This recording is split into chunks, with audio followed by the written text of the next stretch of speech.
MP live news से मैं अटल शुक्ल। सीधी बात खास मुलाकात में आज हम आपकी मुलाकात कराते हैं सीधी जिले के मशहूर होम्योपैथिक चिकित्सक डॉक्टर धर्मेंद्र द्विवेदी जी से। डॉक्टर धर्मेंद्र द्विवेदी जी के बारे में अगर हम आपको बताएं तो सीधी जिले के होम्योपैथी के जनक डॉक्टर आर.बी. द्विवेदी के चिरंजीव है, जो लगातार 22 वर्षों से सीधी जिले में होम्योपैथिक चिकित्सक के रूप में अपनी सेवाएं दे रहे हैं। सबसे पहले एमपी लाइव न्यूज़ में डॉक्टर धर्मेंद्र द्विवेदी जी, आपका स्वागत। नमस्कार शुक्ला जी, धन्यवाद। आज आपने मुझे समय दिया, बहुत बहुत धन्यवाद आपका। शुक्ला जी, लगभग 40 वर्ष पहले मेरे पिताजी डॉक्टर आर.बी. द्विवेदी, जब यहाँ होम्योपैथी को कोई जानता ही नहीं था, यहाँ तक कि लोग ये कहते थे कि ये साबूदाने की गोलियाँ क्या ठीक करेंगी। बड़ी बड़ी कैप्सूल हमने खाई, इंजेक्शन लगवाया, उससे ठीक नहीं हुए, तो ये साबूदाने की गोलियाँ क्या ठीक करेंगी। पर हमारे पिताजी पकड़ के लोगों को कि भाई आप अभी पैसा मत दो, मेरा ट्रीटमेंट लो, आप पैसा ना देना, आप जब आप ठीक हो जाओ तब मुझे दे देना पैसा जो देना होगा मेरे ट्रीटमेंट का। इस तरह से लोगों को पकड़ पकड़ के होम्योपैथी क्या है ये लोगों को बताया। और 40 साल के अथक प्रयास के बाद आज लगभग होम्योपैथी की लगभग 15-20 क्लिनिक हैं यहाँ सीधी में, और सारे डॉक्टर्स ढंग से प्रैक्टिस कर रहे हैं, उनकी प्रैक्टिस अच्छी है चल रही। मतलब लोग होम्योपैथी के नाम से लोग जा रहे हैं कि आज हमको होम्योपैथी में दिखाना है, जबकि आज से 40 साल पहले ये स्थितियाँ नहीं थी। पकड़ना पड़ता था लोगों को कि आप होम्योपैथी खा के देखो एक बार। ट्रीटमेंट करते हैं होम्योपैथिक के साथ साथ वो एलोपैथिक और अन्य चीज़ें भी साथ में करते हैं, लेकिन आपके पिताजी भी प्योर ट्रीटमेंट करते थे होम्योपैथिक का, और आप भी उन्हीं का अनुसरण करके प्योर होम्योपैथिक का ट्रीटमेंट करते हैं। तो ऐसा पिताजी के कारण आप कर रहे हैं या और कोई कारण? नहीं, चूँकि पिताजी तो थे ही होम्योपैथी में, मैंने शुरू से उनको देखा है, पेशेंट को देखा है ठीक होते हुए होम्योपैथी से। क्रॉनिक केसेस जैसे पैरालिसिस हुआ, आपका बच्चेदानी के ट्यूमर के केस मैंने पता नहीं कितने ठीक होते देखे होम्योपैथी में, अपनी प्रैक्टिस में मैंने देखे हैं। क्रॉनिक केसेस जो एलोपैथी में क्यूरेबल केसेस नहीं हैं, उनका होम्योपैथी में बहुत ही सटीक इलाज है। लोगों को जानकारी नहीं है। जैसे है क्या, अभी आपने चर्चा किया कि हम मिक्सो कर रहे हैं, लोग एलोपैथी भी कर रहे हैं, होम्योपैथी भी कर रहे हैं। उसका कारण है उनका सेल्फ कॉन्फिडेंस नहीं होम्योपैथी पर। सेल्फ कॉन्फिडेंस, अपने ऊपर उनको कॉन्फिडेंस नहीं है कि मैं जो ट्रीटमेंट पेशेंट को दे रहा हूँ वो ट्रीटमेंट सही है, इसलिए वो एलोपैथी की शरण ले रहे हैं। पर ऐसा नहीं, होम्योपैथी में यहाँ तो मैंने डॉक्टरों को, होम्योपैथी के ही डॉक्टरों को मैंने सुना है कि बुखार होम्योपैथी से नहीं ठीक होती, बुखार होम्योपैथी से नहीं ठीक होती, इसलिए मुझे एलोपैथी करना पड़ रहा है। डॉक्टरों से मैंने, होम्योपैथी के डॉक्टरों से मैंने ऐसा सुना, वो पेशेंट से बोलते हैं। लेकिन मैं तो ये कहता हूँ कि 3 से चौथा दिन नहीं लगेगा, किसी तरह की जांच हमें नहीं करानी। हमारा जो सिस्टम है वो सिम्प्टोमोलॉजिकल है, हमें किसी जांच की ज़रूरत नहीं कि उसको मलेरिया है कि टाइफाइड है कि डेंगू है, क्या है। हमारा सिस्टम सिम्प्टोमोलॉजिकल है, ह्यूमन बीइंग पे प्रूव हुआ है, all age group both sex में। इसलिए अगर आपके सिम्टम्स, पेशेंट के सिम्टम हमारे मेडिसिन के सिम्टम से ट्रैली हो रहे हैं तो पेशेंट एक्यूरेट ठीक होगा। तो उनका सेल्फ कॉन्फिडेंस नहीं है अपने ऊपर स्वयं का, इसलिए ऐसा है। होम्योपैथी में कमियां नहीं हैं। लेकिन हमने देखा है कि जैसे एलोपैथिक में तुरंत रिलीफ मिलता है, इसलिए लोगों का झुकाव एलोपैथिक के प्रति ज़्यादा है और लोग तुरंत रिलीफ चाहते हैं। और आयुर्वेदिक और जस्ट लाइक आयुर्वेद हो गया या होम्योपैथिक हो गया, यहाँ लॉन्ग ड्यूरेशन, तो लोग कहीं ना कहीं अपना सब्र खो देते हैं और आज के इस भागम भाग में लोग तुरंत रिजल्ट चाहते हैं। ऐसी स्थिति में लोग कैसे फेथ करें होम्योपैथी? चलिए, बड़ा अच्छा लगा शुक्ला जी, आपने अभी ये जो क्वेश्चन किया हमसे। हम आपको बताना चाहेंगे, लोग होम्योपैथी में एक्यूट स्टेज में जाते ही नहीं। सबसे बड़ी समस्या, आपको बुखार होगी आप एलोपैथी की तरफ भगते हो, ये सबसे बड़ी कमी है। आप मेरे पास आओ, फिर मैं बताता हूं कि कैसे 3 दिन में आप नहीं ठीक होगे, ठीक है ना। तो पहली बात तो गलती आप ये करते हो कि एलोपैथी में जाके आप केस बिगाड़ के फिर मेरे पास आते हो आप। तो जब छोटा सा पेड़ आप होगा उसको पकड़ के उखाड़ देंगे, पर वही जड़ बना लेगा, तने निकल आएंगे तो उसको काटने में समय लगेगा। तो क्रॉनिक केसेस में हमारे यहाँ टाइम लगता है। और ऐसे केसेस में, अब जैसे बच्चेदानी में ट्यूमर है, एलोपैथी में एक ही ऑप्शन है ऑपरेशन। बाकी कोई रास्ता नहीं है उसका। हमारे यहाँ वो मेडिसिन से ठीक होना है तो उसमें हमारे यहाँ 6 महीने 1 साल लगते हैं, लॉन्ग ड्यूरेशन टाइम उसमें लगता है। बाकी कालरा के पेशेंट के लिए मैं चैलेंज करता हूँ आपके माध्यम से कि मैं 3 खुराक में यहाँ ठीक करूँगा, एलोपैथी नहीं ठीक कर सकती। इतना क्विक रिजल्ट है होम्योपैथी में। नॉलेज होना चाहिए, डॉक्टर अच्छा होना चाहिए। अभी तक आपके जीवन में जो 22 साल का आपका कैरियर रहा है होम्योपैथिक चिकित्सक के रूप में, ऐसा कोई केस जो आपको लगा हो कि हाँ मैंने एक स्तंभ गाड़ा है या ऐसा कोई मुकाम हासिल किया है या किसी को ऐसे ट्रीट किया हो कि लोगों ने ज़िंदगी से हार मान ली हो, लोगों को लगा हो कि अब हमारा भविष्य खतरे में है, ऐसे स्टेज से आप उनको बाहर लेके आए हों और सुरक्षित किया हो? शुक्ला जी, इस तरह के तो बहुत सारे केस हैं और अपने मुंह से कहना वो अपनी क्या कहते हैं बड़ाई करना होगा। लेकिन 1-2 केस ऐसे हैं सीधी में ही, जैसे पैरालिसिस का केस मैंने 8वें दिन उसको ठीक किया है। 1 साइडेड पैरालिसिस था, बिस्तर में था वो पेशेंट, उसको मैंने 8 दिन में बराबर जैसा वो था वैसा मैंने किया है। ये होम्योपैथी का कमाल है, मेरा कमाल नहीं है, सिस्टम का कमाल है। तो ऐसा नहीं है, होम्योपैथी में है। अब जहाँ आप बात कर रहे हैं, चूँकि हमारे फादर के समकक्ष डॉक्टर हीरालाल जी हैं, आज अभी नहीं है हम लोगों के बीच वो, पर हीरालाल चाचा जी थे। उनके समय की एक घटना मैं आपको बताता हूँ। एक लेडी थी, उनको बच्चेदानी में ट्यूमर था, फाइब्राइड, ब्लीडिंग लगातार हो रही थी, उसको चेकअप नहीं हो पा रही थी। हीरालाल चाचा ने कहा कि आप ऑपरेट करवा दो। इत्तेफाकन वो बंदा किसी के थ्रू मेरे पास आया, तो उसने कहा कि डॉक्टर साहब आप के बारे में मैंने जानकारी ली है, तो अगर ठीक हो जाए तो मैं ले आऊँ केस। मैंने उनसे एक ही शब्द कहा कि आप एक काम करिए, मैं 1 हफ्ते का ट्रीटमेंट देता हूँ, ब्लीडिंग आपकी अगर चेकअप हो जाए तो आप मान लेना कि मेरा केस ठीक हो जाएगा। सामने वाले ने कहा ठीक है भैया आप ट्रीटमेंट दीजिए। मैंने उसको 1 हफ्ते का ट्रीटमेंट दिया, ब्लीडिंग चेकअप हो गई, फिर वो 3-3.5 महीने का ट्रीटमेंट लिया, पूरी तरह से ठीक है वो लेडी, है ना, जिसका कि कल ऑपरेशन होना था हीरालाल चाचा जी के यहाँ। वो एडमिट थी के पेशेंट, और उसको हमने बुलाया और वो होम्योपैथी ठीक हुई। जिले के आप पहले होम्योपैथिक चिकित्सक हैं जो लोगों की फिजिकल थेरेपी के साथ साथ मेंटल थेरेपी भी करते हैं और लोगों को कहीं ना कहीं आज के भागम भाग स्ट्रेस से मुक्त भी करते हैं, चाहे वो आप कम्युनिकेट करके हो या और कोई माध्यम हो, संगीत माध्यम हो। तो ये कहाँ से आपने अलग करना शुरू किया और क्या रिजल्ट उसका मिला? देखिए है क्या, अभी आप चूँकि मीडिया का ज़माना है, आप अभी फेसबुक यूट्यूब गूगल सर्च करें। अभी गुजरात में एक जगह प्रयोग हुआ था पौधों पर संगीत का। एक पौधे पे पॉप म्यूजिक बजाई गई, उसको जितना ग्रोथ होना चाहिए उससे वो कम ग्रोथ हुआ और वो मर गया। दूसरे पौधे पर क्लासिकल म्यूजिक बजाई गई, जितना उसको ग्रोथ होना था उससे 2 गुना वो ग्रोथ हुआ।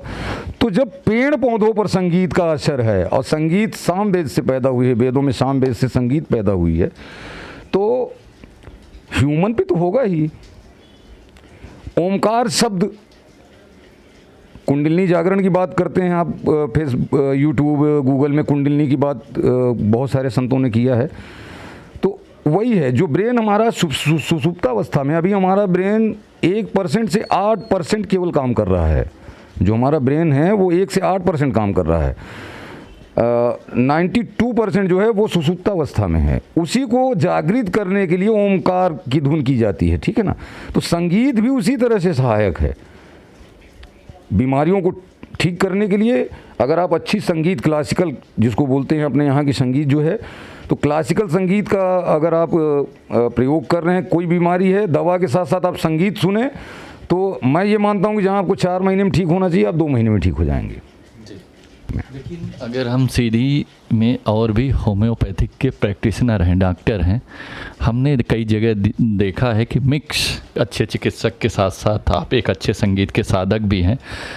आपके बारे में जहाँ तक मेरी जानकारी है कि एक अच्छे चिकित्सक के साथ साथ आपकी रुचि आध्यात्मिक भी है। हमेशा आप चिंतन मनन करते हैं, कई साधना भी किए हैं और कई बार तो आप अज्ञात साधना में चले गए, किसी को पता नहीं, घर से बिना बताए पहाड़ों के बीच में जाके आपने 1-1 महीने साधना की है। तो उस तरफ आपका रुझान कैसे हुआ? ये एक छोटी सी घटना है। मैं 10वीं में था उस समय। तो चूँकि मैं लिखता भी हूँ, संगीत से लगाव बचपन से था, 5वीं 6वीं में था मैं, तब से संगीत से मेरा रुझान रहा। तो 10वीं में यहाँ से बॉम्बे गया कि मैं राइटर बनूँगा, गाने लिखूँगा। तो मेरे बड़े भाई ओम द्विवेदी जी जर्नलिस्ट हैं, वो ओशो के फॉलोवर थे। तो ओशो के बारे में उनके मुंह से हमने खूब सुना था। तो सतना रेलवे स्टेशन में मैं ऐसे ही टहल रहा था, तो एक पुस्तक मिली ओशो की, क्रांति बीज, और उसको पढ़ने के बाद से सारा परिवर्तन मेरा आध्यात्मिक तरफ, ओशो की क्रांति बीज पढ़ना और मेरा आध्यात्मिक तरफ झुकाव होना, वहाँ से मेरा शुरू हुआ। मैंने जो अध्ययन किया, सारे शास्त्रों का जो अध्ययन मैंने करने के बाद निचोड़ जो मैंने देखा, एक शब्द में तुलसी ने सब कुछ कह दिया कि कलयुग केवल नाम धारा, सुमिर सुमिर नर उतर ही पारा। कलिकाल जो कलयुग चल रहा है, ये कलयुग में एक ही चीज़ है, नाम सिमरन। अगर नाम सिमरन आप कर रहे हैं तो निश्चित है कि आप इस भवसागर से मुक्त हो जाएंगे। सारे शास्त्रों का निचोड़ है ये। और उसमें एक लाइन और तुलसी ने लिखा कि भाव कुभाव अलख आलसहूँ, नाम जपत मंगल दिस दसहूँ। तो चाहे आप भाव से जपें, कुभाव से जपें, आनंद से जपें, आलस से जपें, किसी परिस्थिति में अगर नाम सिमरन आप कर रहे हैं तो निश्चित ही भवसागर से आपको मुक्ति मिल जाएगी। दूसरी चीज़, मनुष्य तन मिला है परोपकार के लिए, तो जितना आप दूसरे का परोपकार कर सकते हो तो परोपकार करें और नाम सिमरन करें, बस इतना ही। अध्यात्म हमारा जो धर्म है, अध्यात्म है, यही सीख दे रहा है। सारे शास्त्रों का निचोड़ ये है कि नाम सिमरन करें आप। चूँकि आप एक आध्यात्मिक व्यक्ति भी हैं और चिकित्सक भी हैं, साथ साथ में अच्छे चिकित्सक हैं। कोरोना जैसी महामारी का आना पूरे सृष्टि में, विश्व में, और त्राह त्राह मच जाना, और व्यक्ति के जीवन की जिस तरह की अनिश्चितता हो गई थी, कल होगा कि नहीं, इस तरह की लोगों के मन में आशंकाएं घर कर गई थी। ऐसे कठिन दौर में लोग अपने रोज़मर्रा की ज़िंदगी को छोड़कर अपने जीवन के बचाव में लगे हुए थे, और ज़िंदगी की जो दौड़ में कसमकस थी, इस कोरोना काल के 2 महीने में लोगों ने अपने आप को कैसे उबारा है, कैसे सुरक्षित किया है। कई ऐसे परिवार हैं जिन्होंने अपने, किसी ने माता को, किसी ने पिता के, किसी ने भाई, किसी बहन और किसी ने पति को खोया है। तो ऐसे समय में आपने बतौर चिकित्सक और बतौर समाज सेवी आपने क्या सेवाएं दी? किस तरह से लोगों की मदद की? किस तरह से लोगों को मोटिवेट किया? किस तरह से लोगों के पीछे हौसला देकर खड़े रहें? चूँकि पेशे से मैं फिजिशियन हूँ, तो क्लिनिक में मैं लगातार इस कोरोना काल में भी समय देता रह गया। यहाँ डॉक्टरों ने, स्थिति ये रही कि डॉक्टर घर के अंदर छुप के बैठे रह गए कोरोना काल में। जब उनको ज़रूरत थी तो डॉक्टर घर में बैठ गए। लेकिन हम लोगों ने उस स्थिति में भी यहाँ बराबर क्लिनिक पे अपना काम करते रह गए। लोगों को सजेशन देते रह गए, फेसबुक के माध्यम से, व्हाट्सएप के माध्यम से। जो भी मेडिसिनें होती रहीं, जैसे इसकी रोकथाम की जो मेडिसिनें हमारे यहाँ आती हैं, हमने पिछले जो लॉकडाउन हुआ था तो मैडम मंजू जी ने पूरी पुलिस डिपार्टमेंट को सप्लाई दिलवाई थी। पिछले बार एक भी कोई भी ऐसे पुलिसकर्मी नहीं थे जिनको कि कोरोना हुआ हो, लेकिन इस बार प्रभावित हुए, चूँकि उनको वो मेडिसिनें नहीं दी गई थी। आर्सेनिक है, इन्फ्लुएंजीनम है, कैम्फोरा है, ये 3 मेडिसिनें अगर बराबर ली जाएं तो कोरोना का प्रभाव नहीं होगा। कोरोना अभी चूँकि मेरा जो सिस्टम है वो सिम्टोमोलॉजिकल है। लगभग 400-500 केस हमने देखे होंगे इस लॉकडाउन में, सर्दी जुकाम बुखार के। कोई जांच हमने नहीं करवाई, पर ऐसा नहीं है कि 10-5 उसमें कोरोना के केस नहीं रहे होंगे। पर मेरा सिस्टम चूँकि सिम्टोमोलॉजिकल है तो वो ठीक हुए। चूँकि जांच हुई नहीं थी तो क्लियर था नहीं कि उनको कोरोना है कि नहीं। पर 500 केस में ऐसा हो ही नहीं सकता कि 2-4 केस न रहे हों कोरोना के, लेकिन सिम्टोमोलॉजिकल ट्रीटमेंट से वो ठीक हुए। आप 3rd वेव कोविड-19 को लेकर पूरे भारत में वैक्सीनेशन कार्यक्रम का आयोजन किया गया है और कल महा आयोजन था वैक्सीनेशन का पूरे देश में और रिकॉर्ड वैक्सीनेशन हुए हैं। ठीक है, वैक्सीनेशन तो हो रहा है, लेकिन जो थर्ड वेव है उससे लोग कैसे बचे? होम्योपैथिक में उसका क्या इलाज है, अल्टरनेट? नहीं, होम्योपैथिक में तो अभी हमने आपसे शुक्ला जी बताया, आर्सेनिक एल्बम है, कैम्फोरा है, इन्फ्लुएंजीनम है। इनकी एक एक मात्रा अगर दिन में ली जाए तो कोरोना से बचाव होगा। दूसरी चीज़, अभी लॉकडाउन खुला, प्रशासन को ध्यान देना पड़ेगा। जिस तरह से प्रशासन स्टिक थी उस समय की मास्क लगाना है आपको तभी बाहर आना है, वो फिर से प्रशासन को करना पड़ेगा। चूँकि अभी मैं परसों नरसों देख रहा था मार्केट में लगभग 75% लोग बिना मास्क के थे।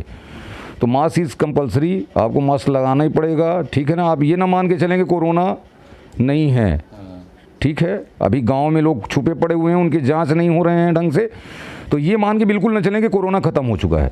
मास्क का प्रयोग बराबर करें, सैनिटाइज करें हाथों को बराबर धोएं, दूरी बना के रखें। जो आपको बार बार आ रहा है आपका टीवी पे, गूगल पे, यूट्यूब पे, वो सारे प्रिकॉशंस आपको लेने पड़ेंगे। कह रहे हैं कि जो थर्ड वेव आ रही है वो सबसे ज़्यादा इफ़ेक्ट बच्चों को करेगी, तो बच्चों के लिए क्या प्रिकॉशन लिया जाए? भाई अभी तो वैक्सीनेशन बच्चों का भी नहीं हो रहा है हमारे देश में और सबसे ज़्यादा प्रभावित बच्चे होंगे, ऐसी आशंकाएं हमारे देश के वैज्ञानिकों ने लगाई है।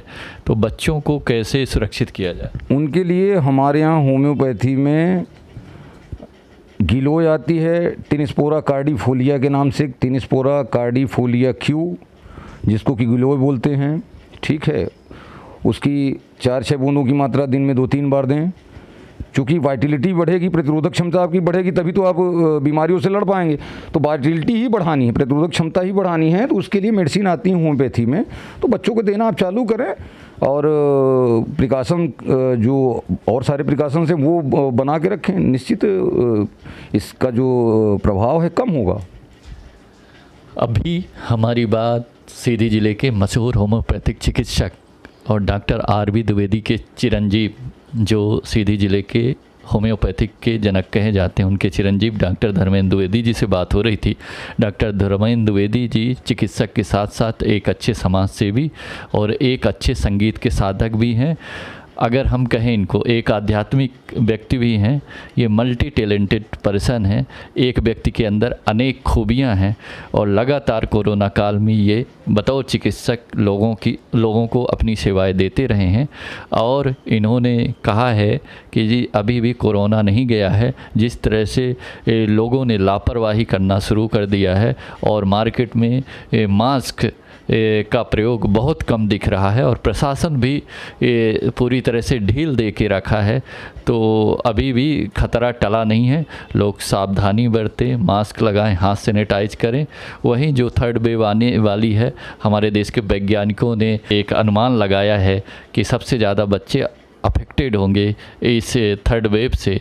तो बच्चों के लिए भी वो जो होम्योपैथिक ट्रीटमेंट है उसके बारे में बताया है कि ये बच्चे लें और सावधानी बरतें और निश्चित ही एक दिन कोरोना का उन्मूलन हो जाएगा, कोरोना देश से चला जाएगा, लेकिन उसके लिए हमें भी सतर्क रहना पड़ेगा। आगे भी हम इनसे समय समय पर चिकित्सीय परामर्श लेते रहेंगे। साथ में अध्यात्म का भी ज्ञान हमारे दर्शक इनसे लाभान्वित होंगे और समय समय पर हम इनकी अपडेट्स आपको देते रहेंगे। तब तक के लिए धन्यवाद।